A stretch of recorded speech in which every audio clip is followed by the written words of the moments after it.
Akhirnya saya meminta waktu Kevin untuk bertemu. Jadi tadi di tanggal 6 April itu sampaikan Mas Haris, saya bertemu dengan Kevin di Platnas di sini. Ya, saya sampaikan semuanya. Intinya apakah Kevin ini mau terus atau bagaimana? Ya. Nah, intinya Kevin menyatakan untuk pamit juga dari Platnas. Ya. Namun kenapa juga hari ini kita bisa sampaikan ada beberapa hal yang Kevin akan lakukan setelah pertemuan dengan saya di tanggal 6 April. Ya, terus kita juga ada Thomas Uber, ya, sehingga baru saat ini saya umumkan bahwa Kevin pamit dari Platnas.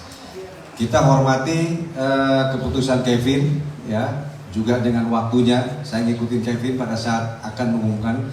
Tadi malam kan kemarin sore kita juga ketemu Kevin, saya juga Kevin, keputusan sudah seperti yang kita bicarakan karena kita akan preskon besok, ya, dan Kevin nyatakan silakan untuk disampaikan karena memang itu sudah jadi satu keputusan. Jadi kalau bicara dengan Kevin, ya, itu kronologis atau pertemuan saya dengan Kevin yang intinya Kevin pamit dari Platnas, ya. Tanggal 6 April itu pertama bertemu, tapi Kevin minta waktu untuk pengumuman, untuk diumumkan ke media. Jadi saya juga sampaikan saya nggak akan ngomong atau bicara apa-apa sebelum saya juga dapat info lanjutannya dari Kevin. Mungkin banyak hal tadi salah satunya sponsor dan lain-lain. Ya, jadi saya hormatin itu dan keputusan kemarin memang kita akan umumkan setelah kembali dari Thomas Cup dan Uber Cup.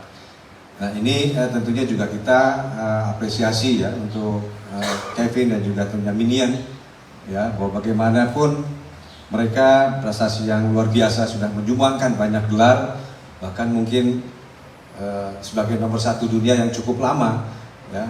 Intinya saya pribadi dan tentunya juga PBSI mengapresiasi pencapaian Kevin selama atau Minion, ya, selama di Platnas menjadi atlet nasional. Ya, nah tadi juga sempat dibocorkan Mas Haris kalau di secara resmi atau farewell itu di Indonesia Open yang akan datang, kita membuat satu acara di sana, ya, untuk Minion. Jadi intinya itu mengenai Kevin, Mas Haris, sebelum yang lain-lain. Terima kasih. Terus isu kedua yang akan kita jawab itu soal penarikan 2 ganda putri Indonesia dari Indonesia Open.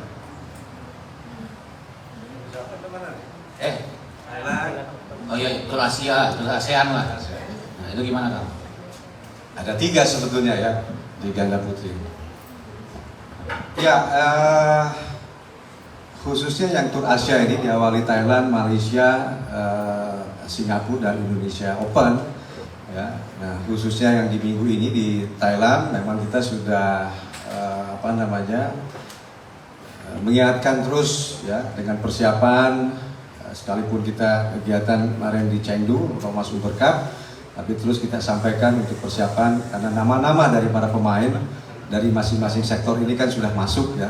Tentunya juga kita memastikan kembali terutama atlet-atlet Olimpik, ya, karena dengan kebutuhannya masing-masing, kebutuhan sekalipun untuk lolos ke Olimpiknya sudah dipastikan, namun tentu sisa event ini untuk berebut seeded. Ya, nah ini juga terus-menerus kita sampaikan kebutuhannya bagaimana, poin berapa yang mesti diraih, sehingga event mana yang harus diikuti, ya, untuk mendapatkan target-target yang ditentukan seeded tadi. Nah, adapun di sektor ganda putri, khususnya yang di Thailand Open di minggu ini, ya, ini memang ada 3 pasang yang menyatakan mundur. 2 pasang memang, karena Apri dan Fadia memang sebelum penutupan pendaftaran pun memang pelatih sudah menyatakan tidak diikutsertakan Apriani dan Fadia. Nah, di 2 pasang Rahel Trias dan juga Ripka Lani, nah ini memang sudah didaftarkan, namun ada beberapa hal yang memang tidak bisa akhirnya ikut di dalam kejuaraan Thailand ini, maksa kita ditarik dua pasang Rahel Trias dan juga Ripka Lani. Ya, adapun penarikan itu yang pertama mengenai Rahel dan juga Trias, ini kita juga saya pribadi prihatin bagaimana persiapan yang begitu luar biasa, pemain yang kemarin juga baru ikut di dalam tim Uber, ya satu hal yang terjadi yang nggak kita harapkan, terutama Trias ini mengalami cedera pada saat latihan, ya minggu lalu hari Jumat kalau nggak salah, hari Rabu ya, hari Rabu. Saya tahu persis dia udah mau selesai jam akhir latihan lah pagi hari itu, ya tiba-tiba di dalam latihan itu posisi overhead mungkin pada saat mendarat dan memang Trias mengalami cedera.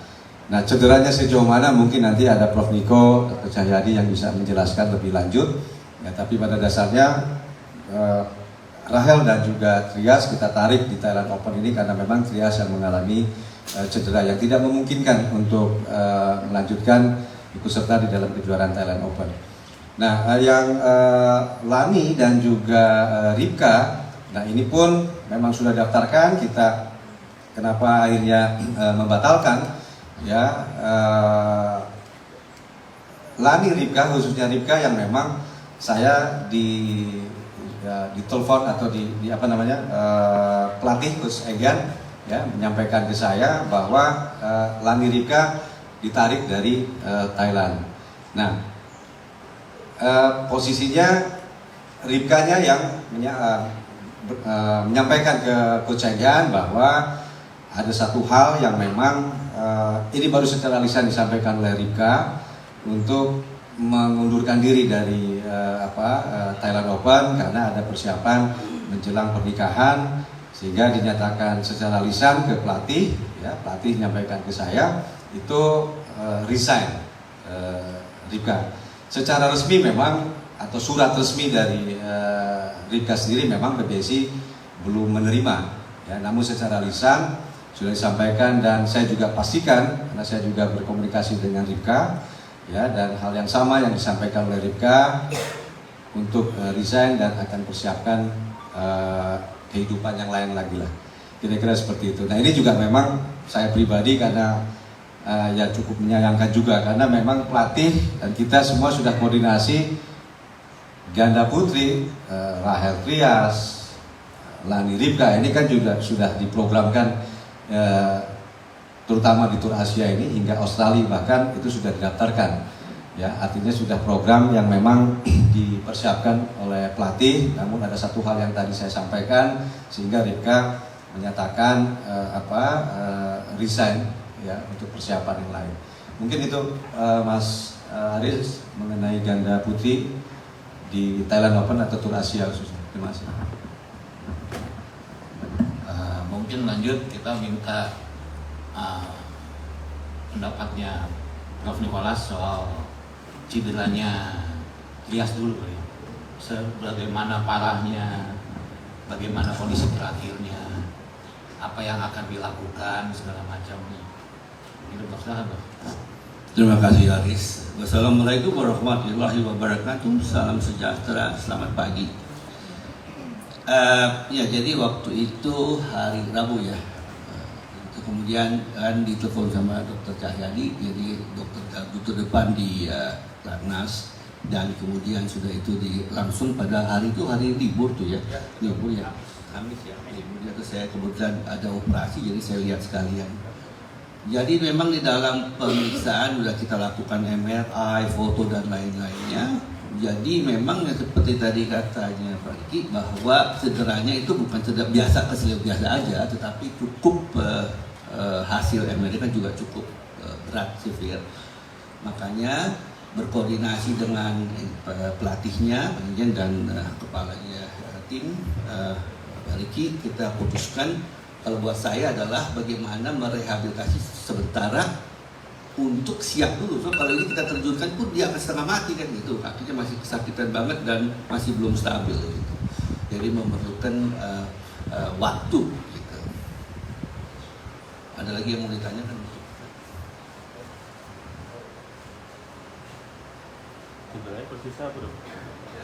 Nah, kalau cederanya cedera lutut kan itu, tapi detailnya pasti nggak bisa saya ceritakan. Tapi cederanya lutut nggak cukup, it's not that mild. Ya. Kabarnya ACL benar apa enggak?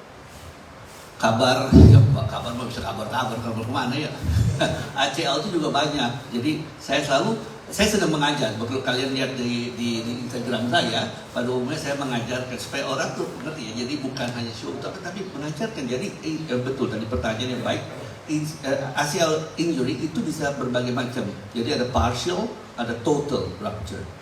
Nah, saya kalau boleh bercerita lagi lebih sedikit karena ada dua yang saya bikin. Saya baru cerita Pak Haris juga. Saya baru kembali hari bulan Januari. Kita bertemu, saya diundang kebetulan di Val d'Isère di Paris, dekat situ ke atas. Jadi bertemu tuh semua pada dokter-dokter atlet, ada yang dari Prancis, ada yang dari England, ada dari Denmark kan gitu. Jadi salah satu yang kita bicarakan adalah yang mengenai ACL kan yang ditanyakan kan gitu. Nah sekarang penanganan atlet jangan sampai salah. Apakah ini individual sport atau team sport? It's pretty much different. Sebab pengambilan keputusan itu yang paling berat. Ya, kalau misalnya dia sekarang, Pak siapa namanya ini? Andika. Kalau dia total rupture, berbeda dengan dia partial rupture. Kalau dia total rupture, orang pikir dia putus total operasi. Oke? Kalau dia pemain bola, ya udah dia jadi yang turun di cadangan, dia rehabilitasi 9 bulan.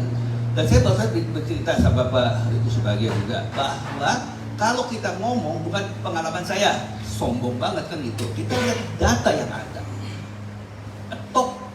Top kelas dunia atlet dioperasi berapa persen ACL tadi total rupture berapa persen dia kembali? Sangat rendah kan gitu. Kedua, memerlukan rehabilitasi 9 bulan. Oh, saya bisa 6 bulan, saya bisa 9 bulan. No, kita mesti lihat data. Dari data systematic review and meta-analysis itu yang paling sedikit di atas 18 bulan. Saya baru sadar dia kan bekas juara dunia, pemain gitu. Saya tanya, itu bayangkan dia tadi sekarang kalau individual ya, kalau dia pemain tim, pemain basket, pemain bola, ganti aja ada cadangan, dia masih bisa rehabilitasi. Tapi kalau mereka, saya akan mikirnya 100 juta %. Nah, saya selalu katakan, jadi orang dokter yang tidak menangani atlet dunia berbeda operasi kan gitu. Dia kan nggak mikir itu mesti pikir, bener kan satu itu. Sekarang dia ranking 2, ranking 3 dunia, ranking 7, dioperasi, hilang selama 1 tahun. Tadi kan dia kan pengalamannya sampai mati juga dari situ mau kembali lagi 10 besar kan setengah mati. Ngerti ya, Andika ya? That is. Jadi lihat ACL rupture itu tadi mau tanya ACL, tapi itu kita harus hati-hati. Kita lihat individual sport, kita lihat kalau dia ranking 7, sebisa mungkin as a surgeon, as a doctor, saya juga bilang sama dokter saya tadi, sebisa mungkin kita tahan untuk operasi. Ngerti ya? Karena kita bertakut, saya kasih contoh. Bisa tanyain sama si Markus dulu tahun 2016. Ya, 2016. Ya, dia cedera. Dibawa ke saya. Saya bilang, tadi ACL kan udah putus, dia nggak stabil. Oke. Pada saat itu dia ranking 11 kalau nggak salah, ranking 11 dunia. Kalau saya operasi pada saat itu, then he will be out of the circuit for about at least 1 year. Pertanyaannya dia bisa kembali nggak? Nah saya pikir betul-betul, itu kan itu kayak gambling gitu. Oke, saya tanya sama atletnya bilang nggak mau, saya ikut om aja kan gitu. Nah tapi kan pelatihnya apa kan dia bilang bagaimana, mana mungkin suruh 3 bulan, tapi coba 3 bulan. 3 bulan sesudah dia pulang lagi, karena gini satu lagi tuh Andika, orang pikir ACL putus operasi, karena kan udah hilang otot. No, karena mesti ingat ligamen itu ada beberapa ligamen, ada yang ACL tahu isi apa itu kepanjangannya? Gak apa. Pakai ACL itu anterior cruciate ligament. Jadi ligamen itu ada yang di depan anterior, ada yang posterior, ada yang lateral sebelah luar, ada sebelah dalam.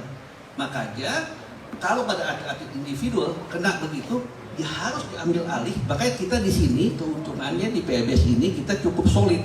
timnya kan gitu, ada tim fisioterapinya dan kita tim dokternya, kita akan lihat terus untuk penguatan otot-otot. Jadi otot yang putus itu diambil alih oleh otot-otot lainnya, paham ya? So jadi kalau orang bilang ACL berarti mesti operasi, ACL berarti sudah terminate, sudah pasti gitu. Oh belum gitu. Ada lagi satu lagi dulu pemainnya putri itu juga ACL putus, sudah komplek juga. Akhirnya kita tangani, kemudian tidak dioperasi. Tahun 2017 dia juara New Zealand double. Gitu. Jadi supaya persepsinya kita benerin. Berarti Ya, oh ya, habisnya tadi kata iya. Setelah itu dia turun 2017, 7 kemudian 2018 dia 9. Dia salah satu adalah atlet double mini yang terlama kan, ya. Megangnya nomor 1 ya. Gitu. jadi bisa dibilang sekarang untuk Trias belum ada keputusan bakal dioperasi atau gimana? Persis, karena kan kita masih proses rehabilitasi. Tapi jujur kata tadi Pak Diki Suryadi bahwa kita mesti putuskan apa dia go ahead atau dia mundur kan gitu. Jadi kita sebagai tim ya kita mesti pikir yang paling baik, terbaik untuk masa depan atlet itu juga. Berapa lama udah kira-kira rehabilitasinya ini untuk sementara? That is a very good question. It's a very good question. Berapa lama kan itu? Kita Andika tidak bisa menyamakan semua jadi satu. Bahwa dia atlet ABC, misalnya injurnya bohong aja, tapi nggak ada injur yang sama persis. Karena kayak anak sekolah, ini ada 3 kembar, saya gurunya, lesnya waktu yang sama, harinya yang sama. Yang satu dalam waktu 2 bulan potennya 9, yang satu 6 bulan potennya cuma 5. Ngerti ya? Jadi adaptasi daripada atlet sendiri, pasiennya sendiri. Jadi belum ketahuan nih dok? Belum. Ada lagi pertanyaannya biar sekalian tuntas soal IAS. Saya menambahkan ya, itu yang tadi disampaikan Prof. Niko. Yang pertama tentunya juga sebagai pemain muda yang kemarin juga Rahel Trias bagian daripada tim Uber Cup, potensi yang luar biasa. Kita juga menyayangkan ya bagaimana baru-barunya masuk tim Uber Cup, semangatnya yang berlebih gitu ya, mendapatkan satu yang tidak kita harapkan ya, dan kita bisa berbayang. Tapi ya kita langsung, makanya saya ada saat yang karena memang Dr. Cahyadi yang keseharian di sini, Dok minta tolong ini sesegera mungkin untuk penanganan Trias seperti apa ya, karena ya ini juga yang pertama tadi untuk kejuaraan Thailand sendiri kita harus memutuskan ya keputusan dokter. Nah, yang kedua juga sejauh mana cederanya tadi sudah sampaikan Prof. Niko. Nah, tentu kita berharap bisa secepatnya, segera mungkin ya Trias juga kembali bisa aktivitas ya yang memang potensinya yang luar biasa sebagai ganda pelapis ya, ganda putri. Itu mengenai ganda-ganda putri kita. Jadi soal itu clear ya. Kita lanjut ke isu selanjutnya.